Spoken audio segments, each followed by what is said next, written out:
Good morning, learners. Today we are going to discuss about vertical distribution of temperature in ocean water. Okay, तो अभी तक जो हम लोगों ने पढ़ा है वो अटलांटिक ओशन, पैसिफिक ओशन और इंडियन ओशन, इसके हम लोगों ने बॉटम रिलीफ्स कवर कर लिए हैं। तो मैं ये कहना चाह रही हूँ कि अभी तक जो ये टॉपिक जो मैंने अभी कवर कराए हैं वो बहुत ज़्यादा फैक्चुअल थे, बट यहाँ से जो ओशनोग्राफी का जो अब टॉपिक्स आएंगे वो कॉन्सेप्चुअल हैं। तो आपको नोट करने से ज्यादा ये ध्यान देना है कि मैं क्या आपको बोल रही हूँ, आपको मैं क्या एक्सप्लेन कर रही हूँ, तो उस पर आप ज्यादा ध्यान दीजिएगा। और मैं बहुत ज्यादा इस पे लिखूंगी भी नहीं, क्योंकि ये जो पूरा आपका जो वर्टिकल डिस्ट्रीब्यूशन है वो इस ग्राफ से पूरा आपका जितना भी डिस्ट्रीब्यूशन के जितने भी मेजर पॉइंट्स हैं सब कवर हो जाएंगे। इसमें बस आपको थर्मोक्लाइन लेयर की एक डिफिनेशन में 2-4 पॉइंट्स लिखवा दूंगी, जिससे आपको पूरा vertical distribution of temperature cover हो जाएगा। सो हम लोग इस ग्राफ से स्टार्ट करते हैं। तो इस ग्राफ में ये वाली आपका लाइन है वो क्या बता रही है, ये आपका इक्वेटर है और ये आपका पोल है 90 डिग्री। ये आपके लैटिट्यूड्स हैं 0 डिग्री से 90 डिग्री। ओके, तो जब हम इक्वेटर पे होते हैं तो हमें टेम्परेचर सबसे ज्यादा देखने को मिलता है। इक्वेटर से जैसे जैसे हम दूर जाते हैं वैसे वैसे हमें टेम्परेचर में डिक्रीज देखने को मिलता है। ये देखिए, ये डिक्रीजिंग ऑर्डर में टेम्परेचर लिखे हुए हैं। तो ये हमारे जो ये वाली लाइन है इस पे हमारे टेम्परेचर लिखा हुआ है। एंड ये जो आपकी है इसमें से आपको सारी डेप्थ लिखी हुई है कि ये सरफेस वाटर, मतलब ये सरफेस वाटर है। कहाँ तक सरफेस वाटर है? 200 to 300 मीटर्स। जब आप इसके नीचे जाएंगे तो 200 मीटर से 300 मीटर के से जब आप 1000 मीटर तक जाएंगे तो आपको थर्मोक्लाइन लेयर मिलेगी। ये थर्मोक्लाइन जो लेयर है यही पूरा ये जो कॉन्सेप्ट है वर्टिकल डिस्ट्रीब्यूशन ऑफ टेम्परेचर, इस पे बेस है। ओके, एंड जब हम 1000 मीटर से और नीचे जाएंगे तो हमें क्या मिलेगा कि डीप ओशन वाटर मिलेगा। इसमें देखिए मैंने लिखा भी है डीप ओशन वाटर। अब इसमें से आपको मैंने ये लिखा है फोटिक जोन और डिस्फोटिक जोन। इसमें मैंने जो आपको जो भी टर्म लिखे हैं उसको आप अपनी कॉपी में नोट डाउन करिए और उसका एक्सप्लेनेशन मैं क्या बता रही हूँ उसको भी नोट डाउन करिए। तो आपको जब वर्टिकल डिस्ट्रीब्यूशन होता है टेम्परेचर का तो बहुत सारे साइंटिस्ट ने कुछ वर्ड्स दिए, जैसे कि फोटिक जोन और डिस्फोटिक जोन। ये मैंने डिस्फोटिक जोन लिखा है और आपको कुछ बुक्स में यूफोटिक जोन भी लिखा होगा, EU फिर PHOT, तो इसको यूफोटिक जोन भी बोलते हैं। ओके, तो ये फोटिक जोन क्या होता है?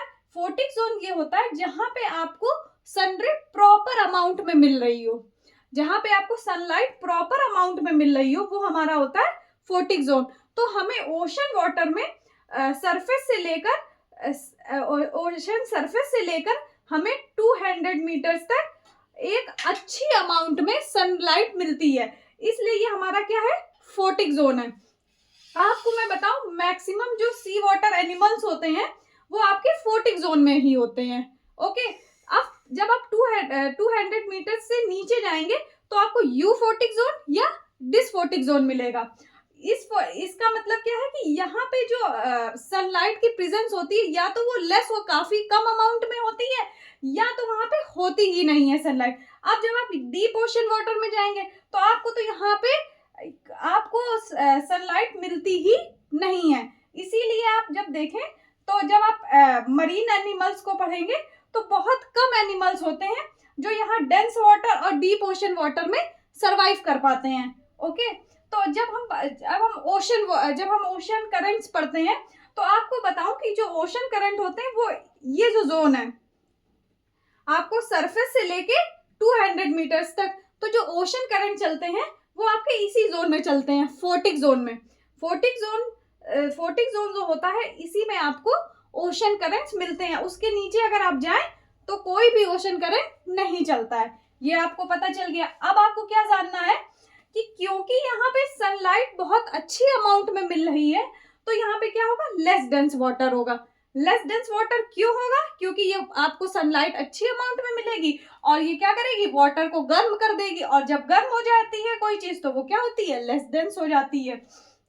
तो इसलिए यहाँ पे आपको सरफेस में लेस डेंस वाटर मिलेगा। ओके, अब हम इसके 200 मीटर्स के नीचे चलते हैं। अब आपको मैंने ये भी बता दिया कि आपको फोटिक जोन में बहुत जितने भी मरीन एनिमल्स हैं वो आपको फोटिक जोन में मिलते हैं।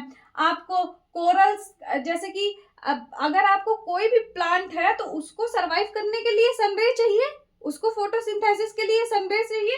तो इसलिए आपको जितने भी मैक्सिमम डाइवर्सिटी आपको मिलती है, मैक्सिमम डाइवर्सिटी आपको फोटिक जोन में ही मिलती है। जब हम 200 मीटर्स से जब 1000 मीटर तक आते हैं तो ये वाली जो लेयर होती है इसको हम थर्मोक्लाइन लेयर बोलते हैं। इसको थर्मोक्लाइन लेयर क्यों बोलते हैं? क्योंकि यहाँ पे आप देखें तो ड्रास्टिक चेंज देखने को मिल रहा है, आपको टेम्परेचर में ड्रास्टिक चेंज मिल रहा होगा। यहाँ पे आप देखिए फोटिक जोन में कोई भी ड्रास्टिक चेंज नहीं है। ड्रास्टिक चेंज क्यों नहीं है? इसका भी रीजन वही है क्योंकि यहाँ पे सनरेज प्रेजेंस है, एक अच्छी अमाउंट में प्रेजेंस है।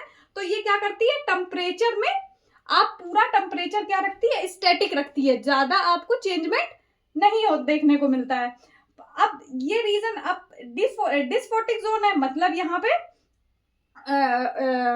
पे सनलाइट नहीं है, सनलाइट नहीं है। तो इस वजह से क्या होता है कि जो टेम्परेचर में जो फॉल होता है वो बहुत ज्यादा रैपिडली देखने को, देखे कितने रैपिड हो रहा है फॉल।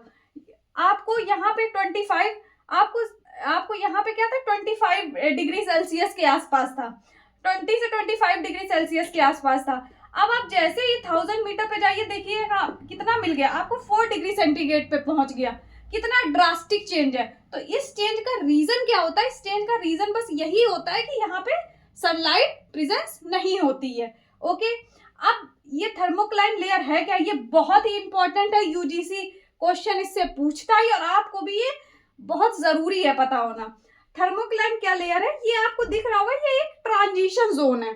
ट्रांजिशन जोन किसके किसके बीच है?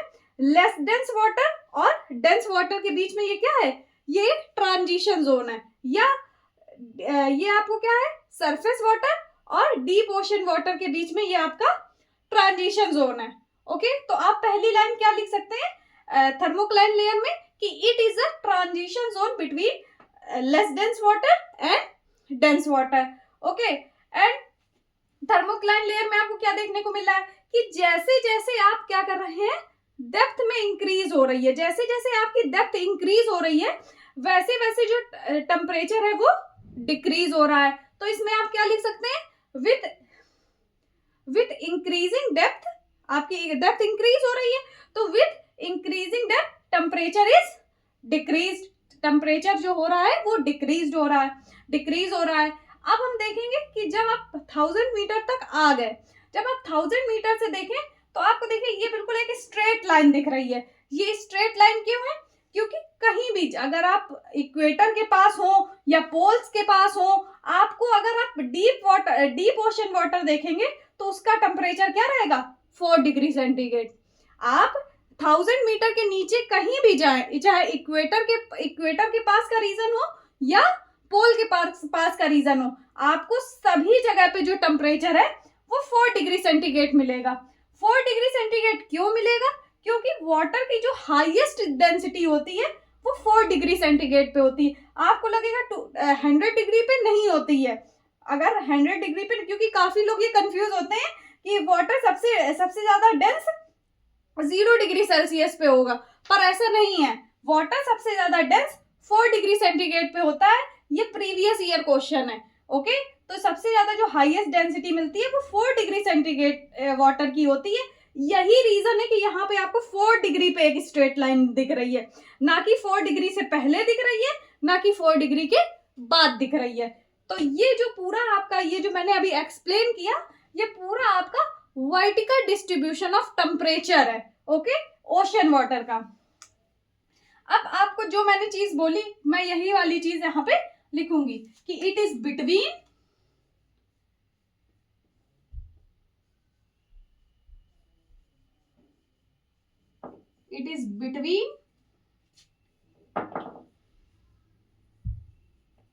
less dense water and dense water.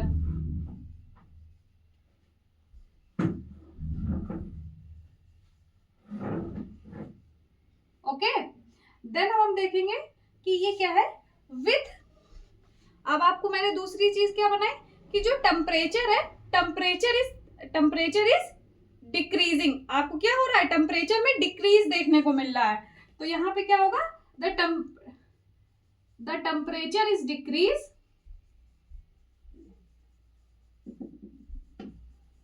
The temperature is decrease with increasing depth.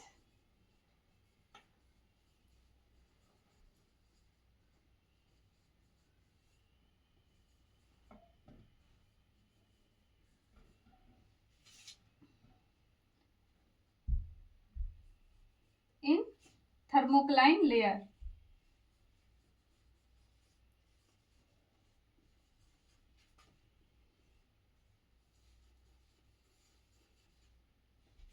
Okay तो ये है हमारा। अब आपको, आप अगर अपनी बुक्स अगर आप देखेंगे तो आपको यही जो मैंने आपको समझाया कि ये किस रीजन से ये क्या क्या है, वही आपको बहुत बड़ा देखने को मिलेगा। तो आप बुक से एक बार पढ़ लीजिएगा। बट आपका ये इस तरीके से मैंने आपको पूरा ये कॉन्सेप्ट समझा दिया है। आपको थर्मोक्लाइन लेयर, अगर आप यूजीसी का एग्जाम दे रहे हैं तो थर्मोक्लाइन लेयर बहुत ज्यादा इंपॉर्टेंट है। और इसका मेजर ये वाला, ये जो मैंने पॉइंट लिखा है with the temperature is decrease, ये वाला पॉइंट जो है वो इंपॉर्टेंट है। ये आपको पॉइंट आता ही आता है, और आप प्रीवियस ईयर क्वेश्चन देखें तो आपको ये जरूर मिलेगा। ओके तो इस तरीके से ये जो हमारा वर्टिकल डिस्ट्रीब्यूशन ऑफ टेम्परेचर है वो हमारा कंप्लीट हो गया। Thank you so much.